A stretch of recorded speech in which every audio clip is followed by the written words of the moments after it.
तो आज का क्लास शुरू करते हैं। आज हम पढ़ाने वाले हैं मेंसुरेशन का एक कोन चैप्टर। ठीक है, क्या पढ़ाने वाले हैं? कोन। कोन कोन मेरा कैसा है? 3 डायमेंशनल है। 3 डायमेंशनल फिगर है। जैसे 2D 3D होता है ना, तो कैसा है ये? 3 डायमेंशनल फिगर। इसके बारे में थोड़ा सा एक्सप्लेन कर रहे हैं कैसे क्या होता है। ये देखिए क्या है, ये हुआ सिलेंडर मेरा।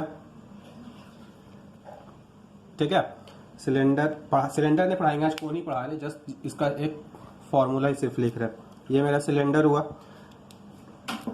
सिलेंडर का ये नीचे भी एक सर्कुलर बेस रहता है, ऊपर में भी एक सर्कल रहता है। सर्कल का मान लीजिए ये वाला सेंटर, ये वाला सर्कल होगा ना, ये वाला सर्कल और ये वाला भी सर्कल, तो इसका ये वाला सेंटर है। अब कोन जो होगा वो अगर इस सिलेंडर को हम इस हिसाब से काटे, देखिएगा ध्यान देइए, इस सिलेंडर को हम इस तरह से कट करके निकाल दें,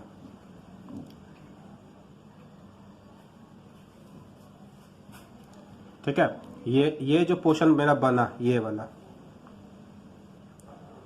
यही मेरा क्या हो गया? कोन। जैसे यहाँ पे बनाए हम,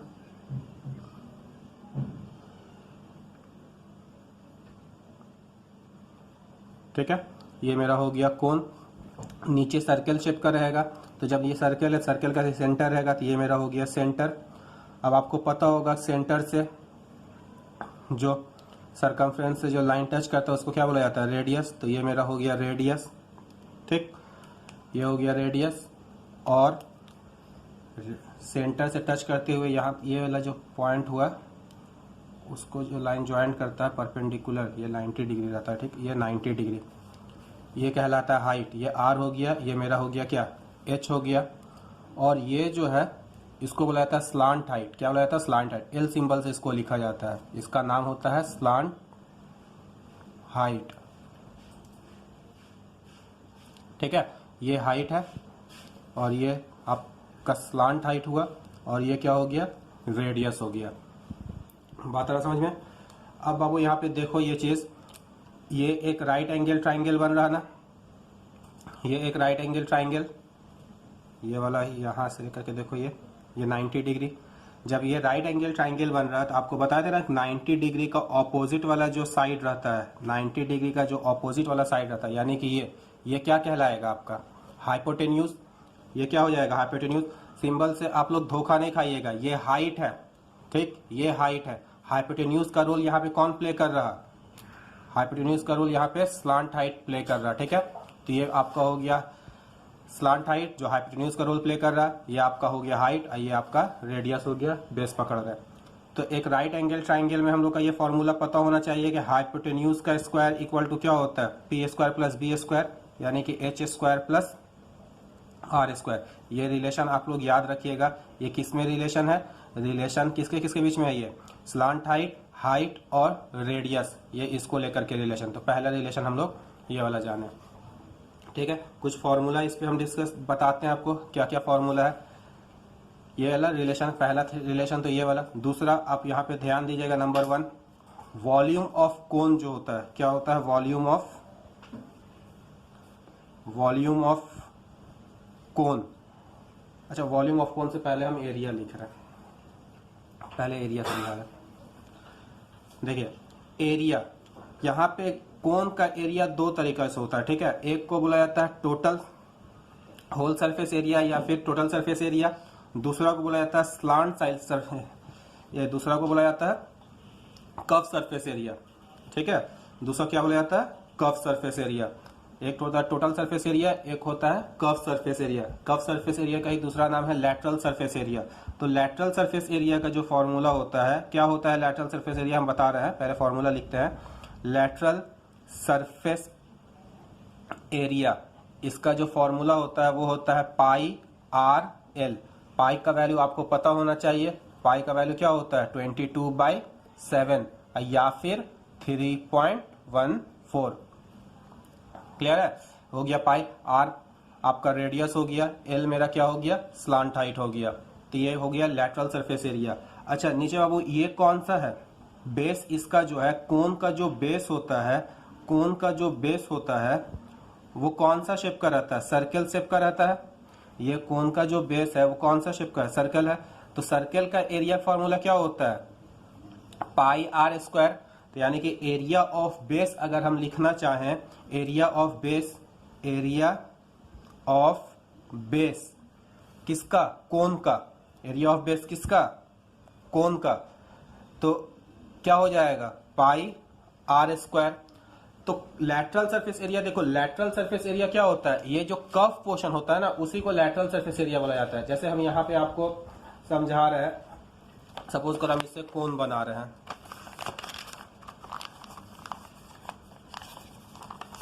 ये इस टाइप का मेरा क्या हो गया, ये कोन बन गया। देखिए ये मेरा क्या हो गया, कोन है ना, ये कोन बन गया इस टाइप का।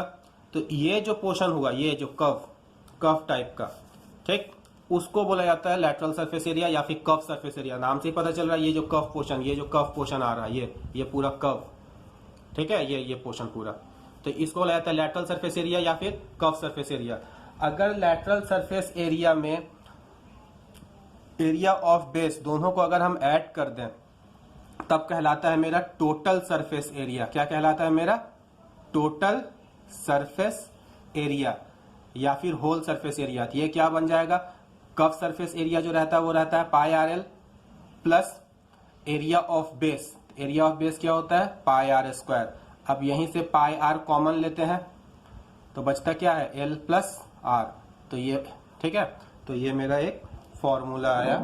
क्या फॉर्मूला आया, टोटल सरफेस एरिया का ये फॉर्मूला आया। क्लियर है वो। तो अभी हम लोग तीन चीज यहाँ पे देखें। पहला चीज तो स्लांट हाइट और रेडियस में क्या रिलेशन होता है, क्या रिलेशन होता है, L square equal to H square plus R square. H मतलब आप लोग मत समझ जाइएगा हाइपोटेन्यूज वाला, ठीक है, ये फॉर्मूला काफी गलती होता है लड़का लोग को याद करने में, ठीक, स्लांट हाइट है ये। दूसरा चीज ये जाने हैं कि लैटरल सरफेस एरिया का फॉर्मूला क्या होता है, पाई आर एल। तीसरा यहाँ पे हमको ये पता हुआ कि जो कोन का बेस होता है वो क्या रहता है, सर्कल शेप का रहता है, और सर्कल का एरिया का फॉर्मूला क्या होता है, पाई आर स्क्वायर। तो जब सर्कल का एरिया के स्क्वायर, सॉरी सर्कल का एरिया का फॉर्मूला होता है पाई आर स्क्वायर, तो area of base of cone क्या हो जाएगा, पाई आर स्क्वायर।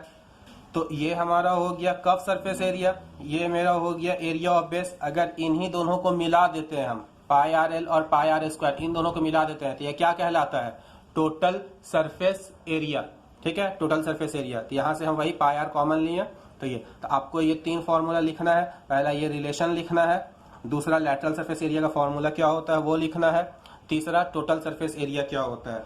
क्लियर है। अब थोड़ा वॉल्यूम की बात करते हैं, क्या है वॉल्यूम।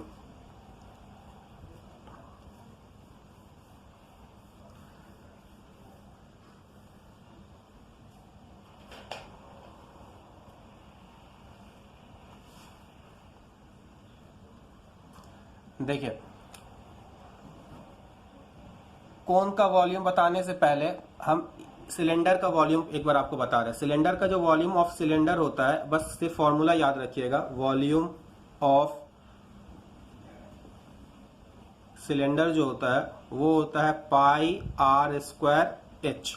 क्या होता है volume of cylinder, pi are square H. ये सिर्फ याद रखिएगा वॉल्यूम ऑफ सिलेंडर।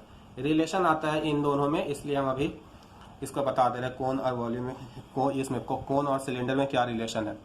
क्लियर है। अब देखो वो यहाँ पे हम बात कर रहे हैं वॉल्यूम ऑफ कोन क्या होता है। देखिए यहाँ पे लिखना, वॉल्यूम ऑफ कोन का जो फॉर्मूला होता है वो होता है 1/3 पाई आर स्क्वायर एच। क्या होता है वॉल्यूम ऑफ कोन का formula, 1/3 pi are square H. अच्छा अब यहाँ पे ये ध्यान दो, ये पाई आर स्क्वायर एच किसका फॉर्मूला बताएं हम, पाई आर स्क्वायर एच किसका बताएं हम, वॉल्यूम ऑफ सिलेंडर का, वॉल्यूम ऑफ सिलेंडर का ना।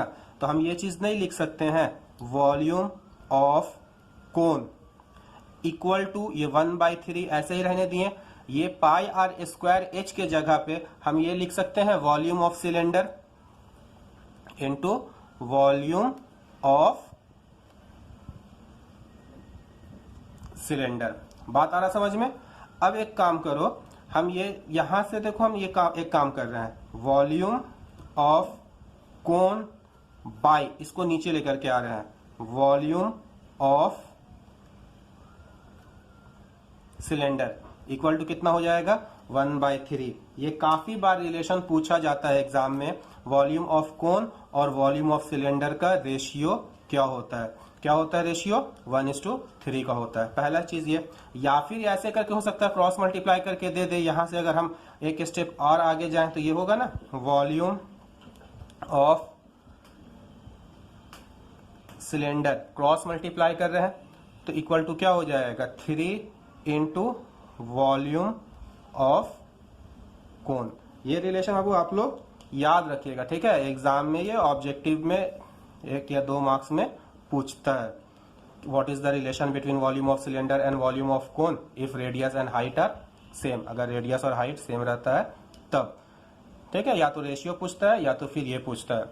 तो यहां तक उम्मीद कर रहे हैं कि आपको समझ में आया होगा। ये ज्यादा कुछ है नहीं, बेसिक सा फॉर्मूला है, इसको याद कीजिएगा। हम तीनों फॉर्मूला या चारों जितना भी इसका फॉर्मूला है हम एक जगह लिख दे रहे हैं। ये रिलेशन आप लोग मार्क कर लीजिएगा, ठीक है।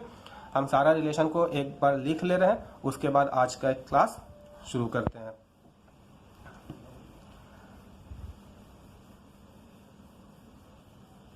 तो एक बार हम फॉर्मूला एक जगह लिख दे रहे हैं, ठीक है। पहला लिखे थे हम रिलेशन, क्या होता है, L square equal to R square plus H square. बना दे जाए डायग्राम आपको लोग का आसानी के लिए।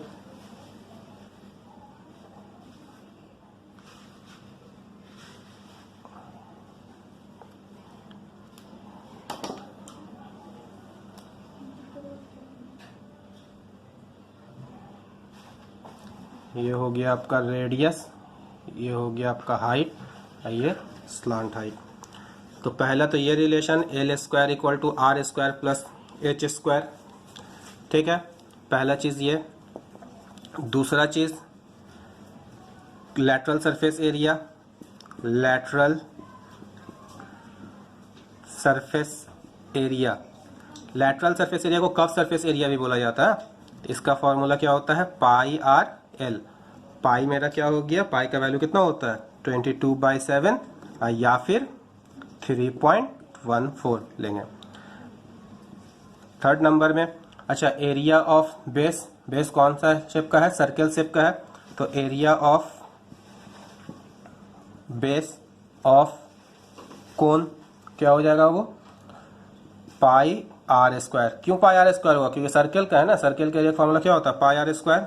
Number 4 total surface area. Total surface area, total surface area इन दोनों को ऐड करके होता है टोटल कर्व सरफेस एरिया और ये एरिया ऑफ बेस, यानी कि pi r l plus pi are square. तो यहां से पाई आर कॉमन लेंगे तो बचेगा एल प्लस आर, ठीक है। तो ये अब याद रखिएगा ये सारा, ये वाला, ये वाला और ये वाला। वॉल्यूम ऑफ कोन क्या होगा, 1/3 पाई आर स्क्वायर एच, ठीक है।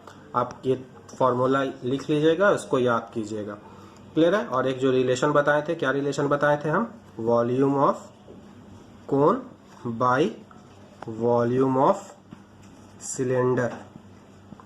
कितना बताए थे हम, 1/3। ये याद रखिएगा, ठीक है।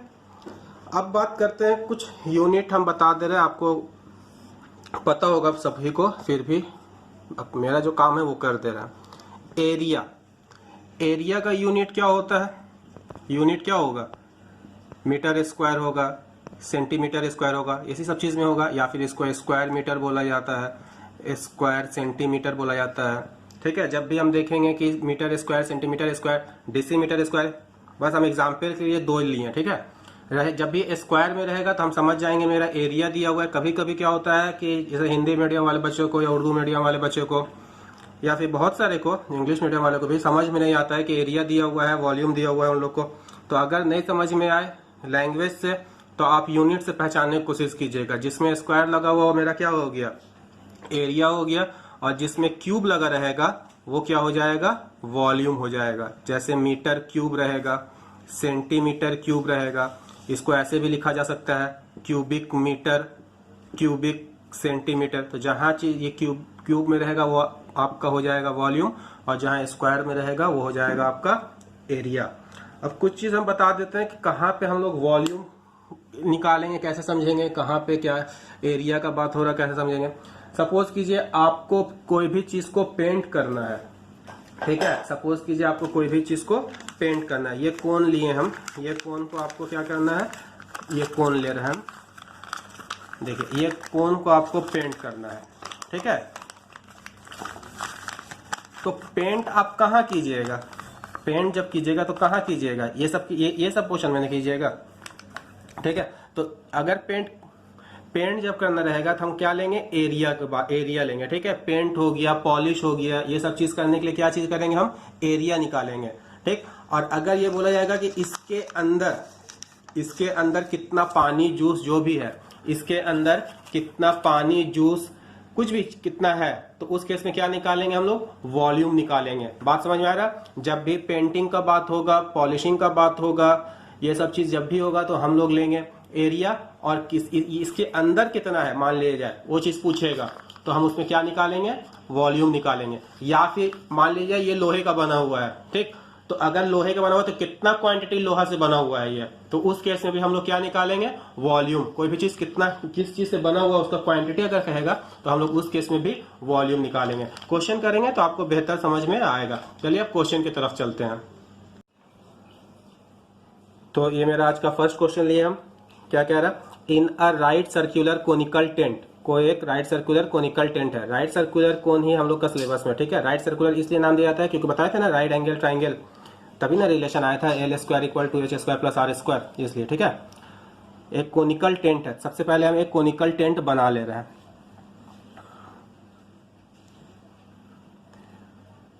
मेरा डायग्राम पे मत जाना कोई,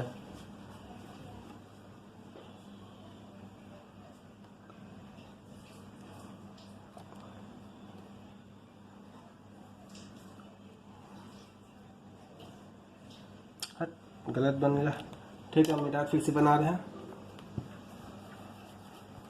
सबसे फालतू काम है डायग्राम बनाना। ये एक कोनिकल टेंट बना रहे हैं,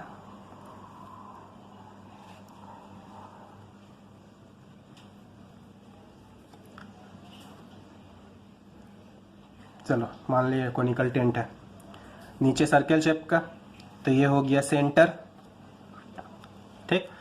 ये होता है आपका हाइट, हम लिख दे रहे हैं, ये R अलग पेन से लिख रहे, पहचानने में आसानी होगा। ये हो गया रेडियस, ये हो गया आपका हाइट, और ये हो गया आपका L। अब क्वेश्चन पढ़ते हैं, कह रहा है in a right circular conical tent 11% can stay, इसके अंदर कितना आदमी रह सकता है, 11%, ठीक है। फॉर ईच पर्सन, हर एक पर्सन के लिए 4 metre square space in the base and 20 metre cube air are necessary. इसका मीनिंग क्या हुआ, ईच पर्सन मतलब हर एक आदमी के लिए 4 मीटर स्क्वायर स्पेस, यहां पे गौर करेंगे, 4 metre square space in the base and 20 metre cube air are necessary. ध्यान देंगे, 4 मीटर स्क्वायर मतलब क्या हो गया, हर एक आदमी, मीटर स्क्वायर किसका यूनिट होता है, एरिया का। हर एक आदमी कितना एरिया ले रहा है, 4 मीटर स्क्वायर। अब बताओ वो एक आदमी 4 मीटर स्क्वायर एरिया ले रहा, टोटल कितना आदमी है, 11, तो 11 आदमी कितना लेगा, 11 × 4 मतलब 44। बात आ रहा समझ में। उसी हिसाब से तो एक आदमी कितना एयर ले रहा, एयर मतलब सिर्फ बताना चाह रहा वॉल्यूम, एक आदमी कितना वॉल्यूम ले रहा, 20 मीटर क्यूब, तो 11 आदमी कितना लेगा, 11 × 20 यानी कि 220। बात आ रहा समझ में। हम लिख रहे हैं यहाँ पे, देखो ईच पर्सन रिक्वायर कितना, ईच पर्सन रिक्वायर कितना बताओ, 4 मीटर स्क्वायर स्पेस। तो ईच मतलब क्या हो गया, 1, तो 1% रिक्वायर 4 मीटर स्क्वायर स्पेस, तो टोटल कितना है 11%, तो 11% रिक्वायर कितना 11 × 4 मतलब 44 मीटर स्क्वायर। अब बताओ ये क्या दिया हुआ है, मीटर स्क्वायर दिख रहा हमको, मीटर स्क्वायर दिखना मतलब ये एरिया हो गया, तो ये मेरा एरिया। अब क्योंकि कोन की बात हो रही है तो कोन में हम लोग जानते हैं 3 तरह का एरिया है, एक है लैटरल सरफेस एरिया, एक है एरिया ऑफ बेस और एक हुआ टोटल सरफेस एरिया। तो ये उन तीनों में से क्या है? ये 44 मीटर स्क्वायर। आप लोग बोलो क्या होगा, क्या हो सकता है ये?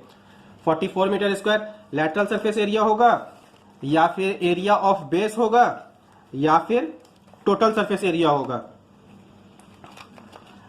यहां पे हम एग्जाम्पल के तौर पे ये सब जो कोन है, ये क्या है? कोन। अब आप बताओ ये कोन शेप का है, आदमी कहाँ रहेगा? नीचे जमीन पे रहेगा? ये जो अगर कोन हम बना रहे हैं ये कोन है, तो नीचे जमीन पे रहेगा या यहाँ पे लटक करके आदमी बैठेगा या सोएगा? नीचे ही न रहेगा, यानी कि लैटरल सरफेस एरिया होगा नहीं। यहाँ पे तो तुमको ही बैठा देंगे, एक कोन शेप का टेंट दे देंगे, अगर तुमको कहेंगे जाकर के अंदर बैठो तो क्या लटक करके सब कोई बैठेगा यहाँ पे? नहीं ना, जाहिर सी बात है जमीन पे ही। तो जमीन मेरा कौन सा शेप का है? सर्कल शेप का है, सर्कल शेप का है ना। यानी कि ये क्या दिया हुआ है मेरा? एरिया ऑफ बेस दिया हुआ है। ये क्या दिया हुआ है? Area of base. तो देयरफॉर लिखेंगे हम लोग क्या चीज? Area of base. अब बेस मेरा क्या है? सर्कल। इक्वल टू कितना हो गया? 44 मीटर स्क्वायर। अब एरिया ऑफ बेस का फॉर्मूला क्या होता है? Pi are square equal to कितना हो गया? 44 मीटर स्क्वायर। बात आ रहा समझ में? यानी कि ये मेरा आ गया पाई आर स्क्वायर का वैल्यू कितना आ गया? 44। बहुत कोई सोच रहा होगा कि हम पाई का वैल्यू 22/7 करेंगे, उतना झमेला हम करने नहीं जा रहे हैं, बस हम यहां तक इसको सम्स को छोड़ रहे हैं। आगे देखो क्या दिया हुआ है, एक आदमी कितना वॉल्यूम है? 20 मीटर क्यूब। तो वही लिखेंगे ईच पर्सन रिक्वायर कितना volume?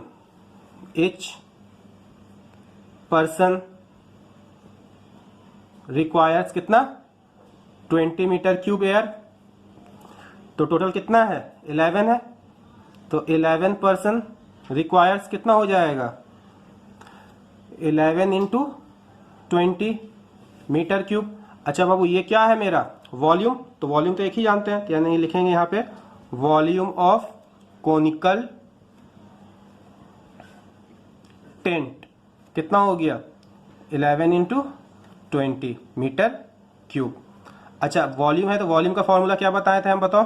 1/3 pi are square h equal to 11 into 20। Clear है?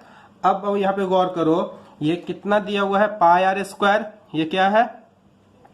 Pi are square. और एक बार इसको गौर करो, इसका हम 1 नाम दे दे रहे हैं, तो इस 1/3 ऐसे हो गया। ये पाई आर स्क्वायर की जगह पे हम लोग 44 लिख सकते हैं, वैल्यू तो सेम है ना। आइए इंटू एच, आइए 11 इंटू 20 जैसे था यहाँ पे लिख देंगे बाई 1। बात आ रहा समझ में? अब देखो यहाँ से ऊपर ऊपर कटता है ना, तो ये हो गया 11 से कटेगा, 11 से कटेगा ना, तो ये हो गया 11 1 जा 11, 11 4 जा 44, और ये 4 से कटेगा ये 5, तो इधर बचा h/3 इक्वल टू 5। तो h का वैल्यू कितना आ गया? 15। यानी कि हाइट कितना आ गया टेंट का? 15। हमसे शायद हाइट ही पूछा था, let us determine the height of the tent. Height आपसे टेंट का पूछा था, तो हाइट टेंट का हाइट कितना निकल गया? 15 मीटर या सेंटीमीटर? मीटर। 15 मीटर। तो लिखेंगे therefore the required height of the tent is 15 metre. Clear है? चलते हैं next question.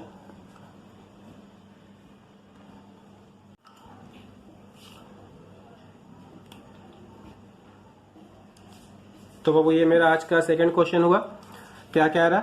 77 square metre triple is required to make a right circular conical tent. एक 77 स्क्वायर मीटर ट्रिपल का जरूरत पड़ा कोनिकल टेंट बनाने के लिए। ठीक है, तो कोनिकल टेंट हम पहले सबसे पहले शेप बना ले रहे हैं कोनिकल टेंट का। तो ये बाबू मेरा बन गया है कोनिकल टेंट। ये नीचे जमीन है, जमीन कौन सा शेप में रहेगा? सर्कल। तो ये हम बना लिए अपना कोनिकल टेंट। ये नीचे सर्कल है तो इसका ये सेंटर हो गया, ये हो गया हाइट, ये मेरा कहलाएगा रेडियस, ये कहलाएगा आपका हाइट, और ये कहलाएगा आपका स्लांट हाइट। ठीक है बाबू? अब ये बताओ स्क्वायर मीटर देख करके आपके मन से क्या आवाज आ रहा है? ये क्या है? एरिया है। फिर बात वही आता है कि कौन जब चैप्टर पढ़ रहा है तो हम 3 एरिया का लेके बात करते हैं। क्या क्या चीज? एरिया ऑफ एक होता है एरिया ऑफ बेस, दूसरा होता है लैटरल सरफेस एरिया, तीसरा होता है होल सरफेस एरिया। तो टेंट बनाने के लिए त्रिपाल बोला जाता है कपड़ा, टेंट बनाने के लिए जो कपड़ा जरूरत होता है उसको बोला जाता है त्रिपाल। टेंट बनाने के लिए हमको क्या लगेगा? कपड़ा लगेगा। तो वो क्या, इस मान लीजिए हम बना दिए, ये मेरा कपड़ा था, यही मेरा मान लीजिए कपड़ा है, ये मेरा क्या है? कपड़ा। इसको हम मोड़ रहे हैं, इसको मोड़ करके हम टेंट बना दिए। तो ये तो टेंट बन गया, ये मेरा टेंट बन गया, इसको खड़ा कर दिए। तो देखो ये जो जमीन है, जमीन में हमको टेंट, ये कपड़ा का जरूरत पड़ा, जमीन मेरा सर्कल शेप का है, ये जमीन मेरा सर्कल शेप का जाएगा, ठीक है। तो जमीन में मेरा कपड़े की जरूरत पड़ रहा नहीं ना, सिर्फ ये कफ पोर्शन के लिए पड़ा जरूरत, कफ पोर्शन के लिए ना। यानी कि ये किसका एरिया दिया हुआ है? कफ सरफेस एरिया दिया हुआ है। क्या दिया हुआ है? ये कफ सरफेस एरिया दिया हुआ। और कितना दिया हुआ है? ये 77 स्क्वायर मीटर। बात आ रहा समझ में? और स्लांट हाइट आपका कितना दिया हुआ है? 7। यानी कि ये मेरा स्लांट हाइट दिया हुआ है 7 मीटर दिया हुआ है, ठीक है। मेंसुरेशन में एक अच्छा चीज, सबसे अच्छा आसान चीज ये लगता है कि जो चीज आपको दिया हुआ है ना, जस्ट वो लिखिए और उसका फॉर्मूला लिखिए, और ज्यादा आपको दिमाग लगाने की जरूरत ही नहीं है। मेरा दिया हुआ एक लेटरल सरफेस एरिया, तो हम लेटरल सरफेस एरिया लिखेंगे। लेटरल सरफेस एरिया लिख रहे हैं हम, लेटरल सरफेस एरिया ऑफ किसका? Conical tent. कोनिकल टेंट कितना दिया हुआ है? 77 स्क्वायर मीटर। अब आप लोग बताइए लेटरल सरफेस एरिया का फॉर्मूला क्या होता है? Pi r L. तो इसी का वैल्यू कितना दिया हुआ है? 77। अब वो पाई का वैल्यू क्या होता है? 22/7। आर दिया हुआ है, आर तो दिया हुआ नहीं है, तो आर के ऐसे ही लिखेंगे। एल कितना दिया हुआ है मेरा? 7 इक्वल टू कितना हो गया? 77। यहाँ पे लिख लेंगे एल इक्वल टू क्या है? 7 मीटर। अब देखो ये 7 से मेरा 7 कट गया, ये 11 से कटेगा 11 2, और ये 11 से कटेगा 7। तो यहाँ जो आया 2r इक्वल टू कितना आया? 7 आया। तो r का वैल्यू कितना आ गया बाबू? 7/2 आ गया। क्लियर है?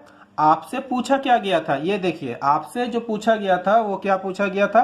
Base area of the tent. Base area मतलब एरिया ऑफ बेस। क्या पूछा गया था आपसे? एरिया ऑफ बेस पूछा गया था। तो एरिया ऑफ बेस, वो बेस कौन सा शेप का रहता है? सर्कल शेप का रहता है। तो base area of base, area of base, तो बेस मेरा कौन सा शेप का रहता है? सर्कल। तो इसका क्या फॉर्मूला हो जाएगा? पाई आर स्क्वायर। तो पाई का वैल्यू कितना हो गया? 22/7। आर 7/2 स्क्वायर मतलब 2 बार, 7/2 इंटू 7/2। ये 7 से 7 कट गया, 2 से ये कट गया 11। तो 11 7 जा 77/2। इसको जब हम कट करेंगे 2 3 जा 6, 1 कैरी होगा, 2 8 जा 16, 2 5 जा 10, इतना मीटर स्क्वायर। यही हो गया। बात आ रहा समझ में आपको? ठीक है। तो आज बस इंट्रोडक्शन था हाइट। ये क्या चैप्टर है? कौन चैप्टर का इंट्रोडक्शन था आज, तो इसलिए आज ज्यादा सम्स नहीं, सिर्फ 2 ही सम्स करवा रहे हैं। आने वाले क्लास में ज्यादा सम्स करवाएंगे और कुछ अच्छा सम्स लेकर के आएंगे, ठीक है। तो आज का क्लास यहीं पे हम खत्म करते हैं। आपको इससे पहले जितना हम दिए हैं हाइट एंड डिस्टेंस में, अलजेब्रा में या क्लासेस में हम जितना करवा दिए हैं, आप लोग उसको अब अच्छा से प्रैक्टिस करते रहिएगा, ठीक है।